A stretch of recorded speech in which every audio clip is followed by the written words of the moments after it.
This video will demonstrate the recording function and settings of the Philips PSP2100 Speechair digital recorder. First of all, check that the recorder is connected to Wi-Fi. The 6 dots in the white circle in the center on the bottom, click that, takes you to the main app screen. Go to settings, and here is where you can select Wi-Fi to turn on or off. This is connected to one particular Wi-Fi input. There's also a second one that's saved. You could also have more saved Wi-Fi inputs. For instance, the hotspot of a phone. When you turn on the hotspot of your phone, this will then connect to that saved connection. If we go back out of Wi-Fi, back to the home screen, you can also get to settings by scrolling or swiping down from the top of the screen. If you swipe down with your finger once, it brings up notifications. You swipe down again and you can see there are various settings that are accessible, including the cog on the top right hand corner where you can go into the main settings screen from this particular function.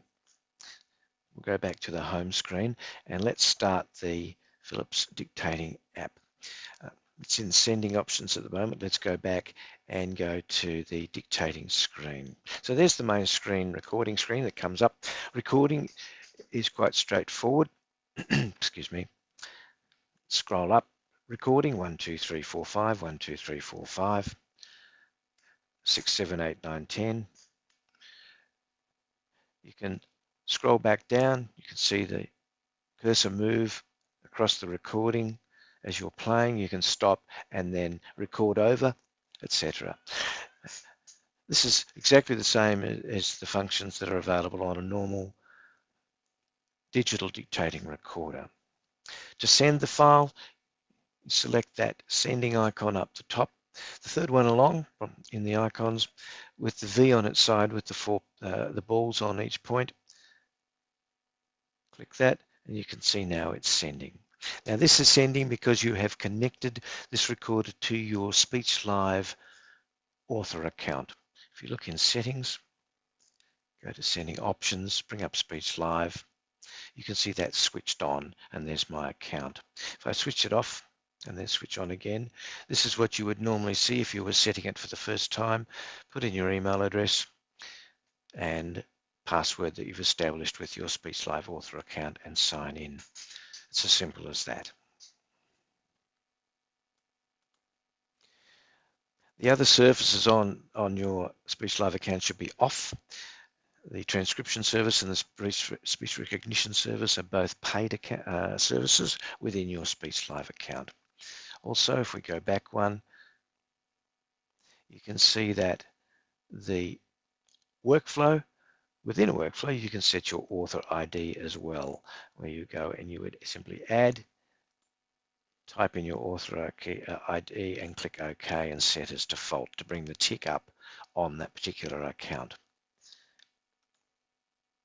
So we'll go back and go back to dictate screen. Now you can dictate you can build up a series of recordings without sending them. So if I click now record 1, 2, 3, 4, 5, etc., etc., and I then click the plus button on the top left, go plus, and it brings to a brand new recording. This is recording number 2, A, B, C, D, E, F, G, A, B, C, D, E, F, G. Bring back, I can play it the same way. Plus again. This is recording number 3, A, B, C, D, E, F, G, A, B, C, D, E, F, G. Now, if I go up to recordings, I can see that I have stored 43, 44, and 45 in the recorder. Number 42 has been sent, indicated by the up white arrow on the green background. Now, I can choose to send this one particular file.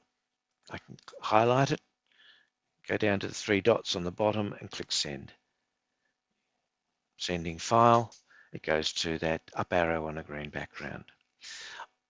I could choose to select both those ones that are unsent, click there and click send, and this will send both the files. in order. So that's the way of, if you like, queuing your files and sending them at the appropriate time. Now, if the recorder is not connected to data in any way, or Wi-Fi in any way, then these files will be, any recordings will be queued in the recording list, and it will be a matter of then sending them when you're connected to Wi-Fi. Let's go back to the dictating screen. Now, there are several settings that are very handy to mention. So if we go back into settings, and first of all under audio, the first one that comes up is purging intervals. Now, I've got this set for 3 days. In other words, any file that's in the list that has been sent will be purged when they get to 3 days of age. And you can make a choice as to how long you would like to keep sent files in your recorder. It is a good idea to clear them.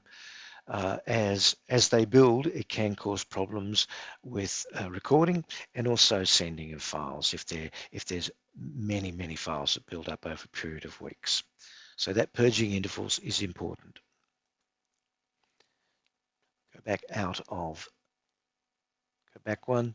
I'll go now to user interface. There's 2 settings on the user interface which are handy. Firstly, I'll turn on keep display on during recordings. Means that when you're recording, the recording screen will stay on no matter what, because the recorder itself in the main settings is set to for the screen to go off after a certain period of time. By default, I think it's 15 seconds, and you can set it to 1 minute or 5 minutes, etc. But with this switched on, when you're recording, no matter what you've set in the main settings of the recorder, the recording screen will stay on during a recording. The second one is the progress bar. That's that cursor that travels across the screen as you're recording. With that switched on, you have the ability with your finger to actually touch that screen and move the progress bar back and forwards, which can be quite handy. So I'll switch both those on. I'll go back and I'll go to sending options. And there's one area in sending options which I will also switch on, and that is the end of letter function. So if I now go back to the dictating screen, dictate, well, in this case I've started a recording already, so I can continue recording in this, etc. 124, 124, 124.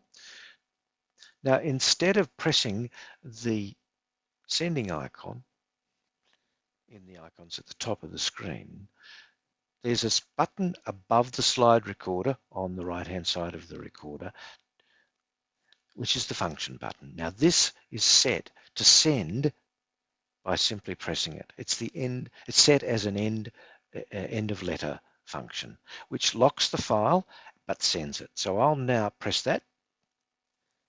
You can see that it is sent. If we now go to recordings, number 45 has been sent, but it's locked. Now what that means is if we go into that file again and go into recording, you can see the record is now, the indicator's up into record. No matter what I do, replay, play, it still plays, but I can't record. It's locked for recording. So if it's a conference or an interview, then the file is kept and cannot be recorded over by mistake. Now, if it is a file that you wanted to continue recording in, you can simply click the lock button here on the screen. That takes the lock off. You can then move the recording with your mouse or your finger on the screen. And of course, if it was on the recorder, you won't have a mouse. It would be your finger. You can move it to the end. It's in record. Now go up into record. Now it's recording normally as you continue on as it's unlocked.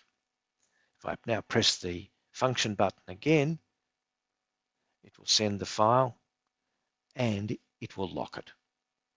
If we go to recordings, you can see it, number 45 is locked. might want to unlock it. I simply go in and click that. And if we go back into recordings, you can see that it's now unlocked. So they're the main features and functions of the recorder.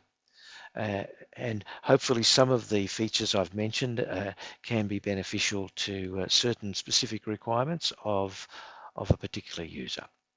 Thank you.